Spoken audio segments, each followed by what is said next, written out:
Mais comment Thibaut InShape a-t-il conquis le fitness français, passant d'un adolescent basique sans grand talent à l'un des influenceurs français les mieux payés au monde, cumulant 29 millions d'abonnés sur les 3 plateformes YouTube, TikTok et Instagram. Rien que sur YouTube, c'est 13 millions d'abonnés, près de 2000 vidéos pour 7 milliards de vues. Sa vision transcendante et son éthique de travail sans compromis ont façonné l'un des récits les plus captivants du monde moderne du fitness, propulsant Thibaut InShape au sommet de l'industrie, où sa présence résonne bien au-delà des frontières de la musculation, des polémiques à la construction d'un empire. Plongeons ensemble dans l'histoire passionnante de Thibaut InShape, là où chaque clic révèle un nouveau mystère et chaque vidéo une pièce du puzzle de sa réussite extraordinaire. Voici l'histoire de Thibaut InShape.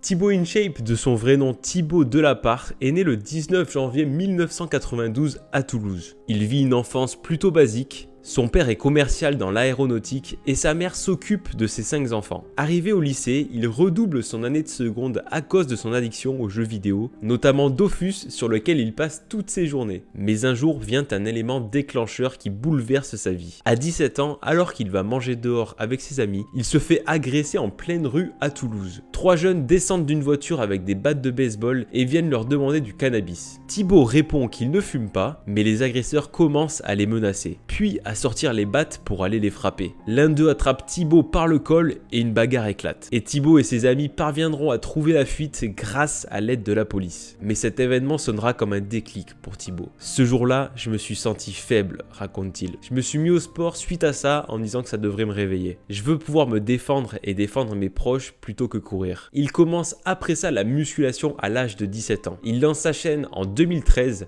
avec une vidéo transformation. Au début, il cherche juste à partager sa passion pour la musculation. À l'époque, il n'y avait que 2 ou 3 youtubeurs muscu. On peut citer Bodytime, Nathan Monzango, From Human to God ou encore Erwan Bodolek pour les plus anciens. Mais après avoir vu sa vidéo transformation, les gens lui demandent des conseils, ce qui l'amène à chaque fois à faire une vidéo pour répondre aux commentaires, puis une autre vidéo et ainsi de suite. En à peine quelques semaines, il atteint les 1000 abonnés. En parallèle de ses débuts sur YouTube, il étudie à la Toulouse Business School et obtient son bachelor en 2014. Ses études terminées, il décide de s'inscrire en intérim et travailler en tant que déménageur, livreur, équipier dans une entreprise agroalimentaire où il travaille de 23h à 2h du matin. Tout ça en faisant ses vidéos à côté car à l'époque YouTube payait beaucoup moins que maintenant. Mais un jour, il parvient enfin à pouvoir se consacrer à 100% pour YouTube. Il décide alors de poster 3 vidéos par semaine, rythme qu'il tiendra pendant, tenez-vous bien, 8 ans. Et rien que ça, c'est déjà incroyable. Il lance rapidement sa marque de vêtements afin de pouvoir réussir à vivre de sa passion. Ses vidéos humoristiques et ses conseils marchent très bien. Il est notamment connu pour ses expressions telles que son mythique Dame ou alors énorme et sec. Faut savoir que le succès de Thibaut ne vient pas de n'importe où. Thibaut a une discipline de fer. Pour percer sur les réseaux, il décide de se créer une routine de travail exceptionnelle. Tous les jours, il se lève à 5h30 du matin.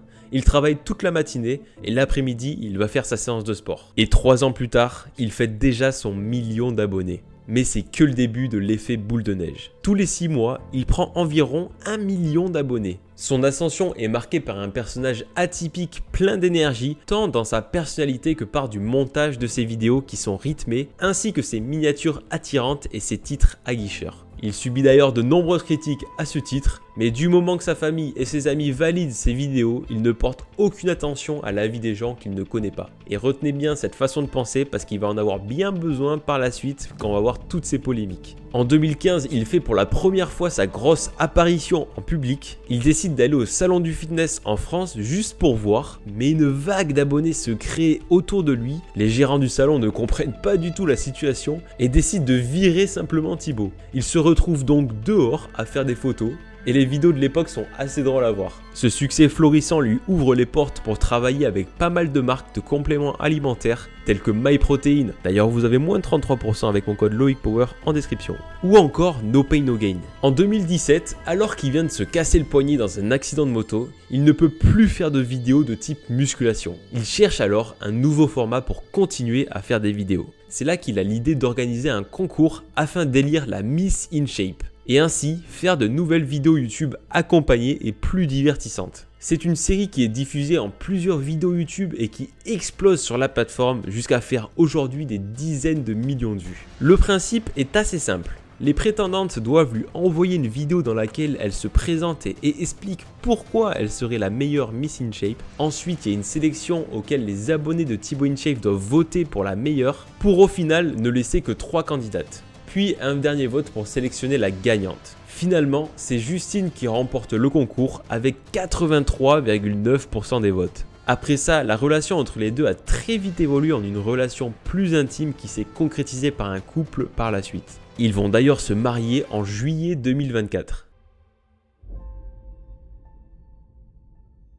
Thibaut InShape, rien que sur YouTube, c'est 700 millions de vues par mois, soit 156 millions de vues par semaine et 22 millions de vues par jour. C'est aussi 13 millions d'abonnés, 2000 vidéos et 7 milliards de vues. En tout, il cumule 29 millions d'abonnés sur ces 3 plateformes YouTube, TikTok et Instagram. C'est l'un des influenceurs français les plus connus au monde. Thibaut InShape, ou plutôt D2AM, le nom de sa société qui veut dire Dane, comprend entre la vente de vêtements, d'accessoires, de compléments alimentaires, les revenus YouTube ainsi que son application ShapeU, 2 millions d'euros de chiffre d'affaires par an. Dans l'ordre de ce qui lui rapporte le plus d'argent, on a d'abord sa plus grosse source de revenus, les placements de produits. Sachez que pour une vidéo à 2 millions de vues, il affirme qu'il peut s'en tirer avec un chèque de 30 000 euros. Après, ça dépend des marques et c'est un peu au cas par cas. Dans une vidéo question-réponse postée sur sa chaîne il y a 2 ans, il dit avoir touché pour son plus gros mois YouTube une rémunération de 70 000 euros. Un gros mois YouTube, je pense ça va être 70 000.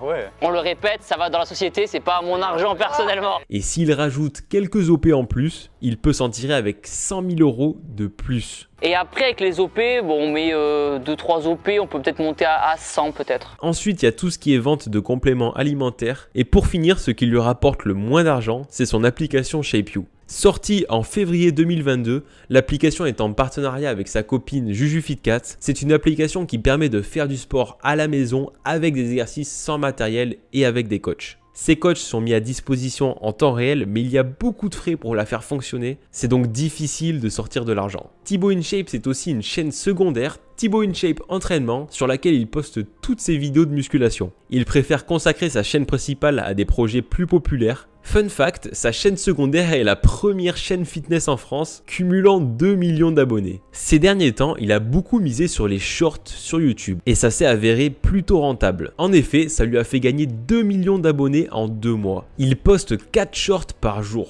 Je sais pas si vous vous rendez compte, mais c'est énorme. Sur TikTok, il poste 3 vidéos par jour et des différentes que celles sur YouTube. Et sur Instagram, il en poste juste une par jour. Non mais le mec ne s'arrête jamais quoi. Et quand on le questionne sur son activité quotidienne, Thibaut répond qu'il passe 90% de son temps à créer du contenu. Alors que beaucoup d'autres de ses collègues youtubeurs et influenceurs essaient de créer des projets entrepreneuriaux à côté, afin de passer plus de temps sur cela, Thibaut affirme qu'il préfère lui largement faire des vidéos. Vidéos qui l'amènent à faire des rencontres, découvrir des métiers, etc. Donc c'est assez compréhensible en vrai. Du coup, il passe ses journées à faire des vidéos. C'est vraiment un choix à contre-courant de ce qui se fait en temps normal, mais Thibaut est comme ça. Il a plus l'âme d'un créateur de contenu que d'un businessman ou d'un entrepreneur. Ses parents et ses collègues s'occupent de faire tourner ses entreprises. Oui, parce que sa boîte, c'est surtout une entreprise familiale. Le mec a embauché toute sa famille. Son père tient un rôle majeur dans l'entreprise. Il s'occupe de l'aspect fiscalité, rendez-vous comptable, paiement des salariés, gestion des stocks, gestion des inventaires et gère les placements de produits. Niveau sportif, Thibaut est très diversifié. Il a déjà fait un marathon de 42 km à Toulouse, pas loin de la Garonne. Il a fait ça car à l'époque il s'entraînait dur en course et attendait un marathon, mais ils étaient tous annulés à cause du Covid. Il a donc décidé de créer son propre marathon car il en avait marre de courir et voulait enfin concrétiser cet objectif. Comme futur rêve, Thibaut aimerait faire un combat de boxe comme les célèbres youtubeurs américains qui créent des événements exceptionnels grâce à leur communauté, comme Logan Paul ou encore Jake Paul. Il voudrait montrer ses progrès dans ce sport face à un autre influenceur. Ouais, parce qu'en ce moment, il est à fond dans la boxe. Et il voudrait vraiment montrer ses progrès dans ce sport face à un autre influenceur. Mais il cherche toujours contre qui et comment il pourrait organiser ça. Je suis avec Sophia qui est née sans bras et qui va nous partager tout son quotidien. Bon Sophia, ça va ou quoi? Ça va bien? La forme? Ça va. Check. que tu veux tenter de gagner un iPhone 11? Ouais, ça doit être compliqué. C'est compliqué, Mais pas impossible. mais pas impossible. Au boulard. Il va partir en courant. Oh my god, bro. Thibaut InShape, c'est aussi de nombreuses polémiques. L'une d'entre elles était sur son soi-disant protocole de produits dopants. En effet, il a été retrouvé sur son profil Facebook une conversation où il décrit son protocole semaine par semaine avec les dosages, etc. Thibaut a reconnu que ces captures d'écran étaient vraies et qu'il avait bien posté ça sur son compte Facebook. Cependant, il dit qu'après conversation avec des bodybuilders du milieu, il n'a jamais osé franchir le pas et se doper. Pour se défendre, il dit de regarder son physique. En vrai, il n'y a pas énormément de pics d'évolution. Il a toujours eu un physique assez stable et harmonieux. Bon, après ça, c'est un peu un argument fallacieux, puisqu'on sait qu'une cure de stéroïdes ne fait pas tout et qu'on ne se réveille pas Mister Olympia du jour au lendemain. Même avec des produits, ça demande quand même du temps.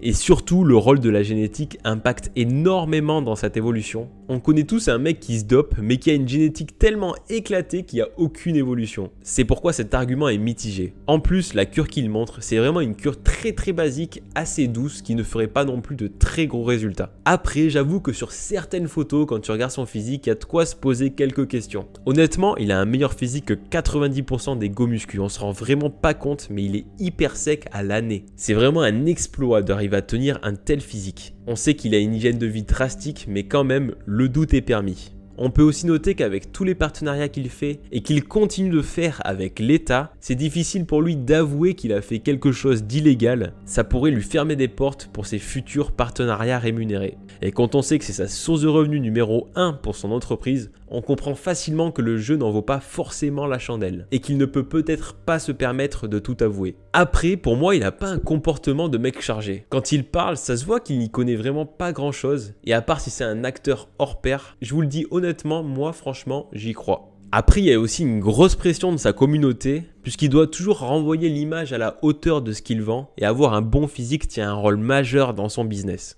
Il fait également polémique avec ses propos sur la dépression. Réveille-toi putain de merde. Rien à foutre de ta dépression. Rien à foutre de tes excuses. Rien à foutre de ton petit cœur brisé. Rien à foutre de ta pression mentale. Rien à foutre de ta fainéantise. Rien à foutre de tes doutes. Arrête d'être une merde. D'être une personne sans aucune motivation. Arrête de gaspiller ta vie. Lève-toi maintenant, tout de suite. Beaucoup de gens l'attaquent en lui reprochant de ne pas savoir ce que c'est la vraie dépression. Mais Thibaut se défend. Il a fait cette vidéo juste pour donner des axes de travail afin de sortir de ses états dépressifs. Dans la foulée du drama, il réalise même un entretien avec une psychologue afin de sensibiliser son public à la maladie que représente la dépression. Il y a aussi eu la polémique avec la commercialisation de courtes vidéos dédicacées pour ses abonnés. Damn Kouachi, c'est Thibaut InShape et c'est un plaisir de te parler aujourd'hui. Kouachi, j'aimerais te souhaiter un boom anniversaire dans mes secs. En tout cas, t'es meilleur Kouachi et encore bon anniversaire. Boom!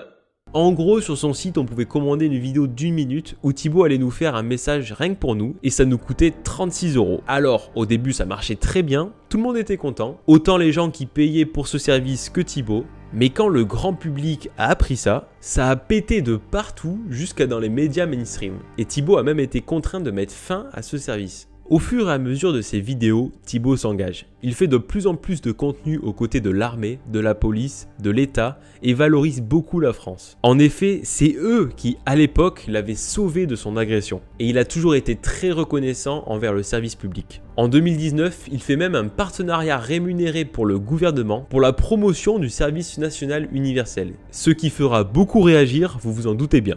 Mais à peine 4 mois plus tard, après la promotion du SNU, il réalise une vidéo avec un thanatopracteur. Il filme le corps par endroits en ajoutant des gros plans sur des hématomes ou des parties de corps, ce qui a choqué le grand public, en trouvant la vidéo très dérangeante. En octobre 2021, il déclenche un nouveau bad buzz en décidant de pousser un coup de gueule après l'apparition de propos homophobes dans l'une de ses vidéos YouTube. J'aimerais réagir à la vidéo que j'ai postée hier sur TikTok. Donc pour ceux qui l'ont pas vu, en fait j'accompagnais Juju à sa dédicace à la Fnac de Toulouse. Et du coup en bas il y avait la Gay Pride.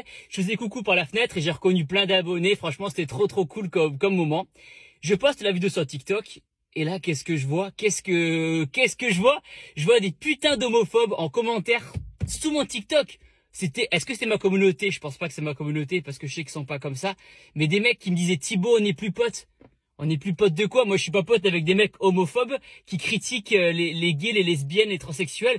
Qu'est-ce que ça peut vous foutre qu'ils soient gays, lesbiennes, transsexuels? Laissez-les vivre. Est-ce que c'est vous qui vous faites sodomiser? Non.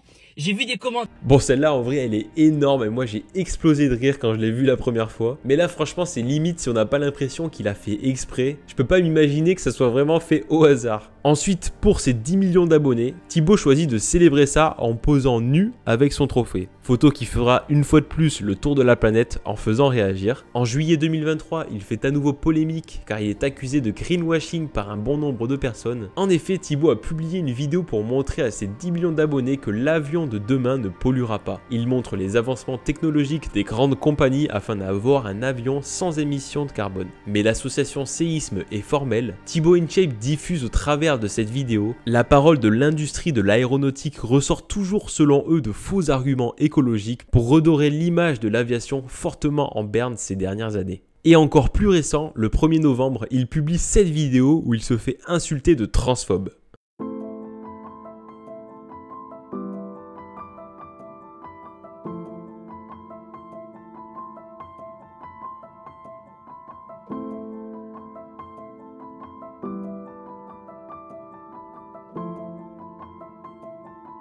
C'est sûr que là, fallait s'y attendre. Ça devait vraiment être prévu à l'avance. En tout cas, c'est un très bon coup de communication. Le parcours de Thibaut InShape crée un monument numérique où la passion, la détermination et l'innovation se conjuguent. De l'ombre de ses débuts modestes à l'éclatante lumière de la célébrité, Thibaut a sculpté son propre destin dans le marbre du fitness français. Son empire mêlant divertissement et éducation s'est forgé grâce à une connexion unique avec sa communauté mondiale assoiffée de motivation. Thibaut incarne l'audace du 21e siècle, rappelant à chacun qu'au-delà des clics et des likes, c'est la persévérance et l'authenticité qui écrivent les chapitres inoubliables de toute épopée. Son voyage, tel un feu d'artifice digital, continue d'inspirer, illuminant les chemins pour ceux qui osent rêver et forger leur propre légende dans le vaste royaume du virtuel. Si cet épisode vous a plu, n'hésitez pas à me le faire savoir en commentaire. Et pour ceux qui ne me connaissaient pas, moi c'est Loïc, j'ai 24 ans et je suis passionné de force athlétique et de musculation. J'ai comme objectif de me qualifier le 17 décembre pour les championnats de France de développé couché en 2024. Et je suis également coach sportif diplômé d'État. Je fais du coaching en ligne depuis maintenant 1 an où je propose un service de coaching personnalisé avec notamment un suivi quotidien sur WhatsApp, mais aussi des programmes personnalisés ainsi que des programmes déjà tout faits sur mon site internet Loïc Power en description. Et si vous voulez plus d'infos, venez directement me voir sur Insta. Vous avez également moins de 30% sur toute votre commande MyProtein avec mon code promo Loïc Power. Vous pouvez passer par mon lien affilié en description pour me soutenir. Abonnez-vous, laissez un pouce bleu. Quant à moi, je vous dis à la prochaine pour une nouvelle vidéo. C'était Loïc. Ciao.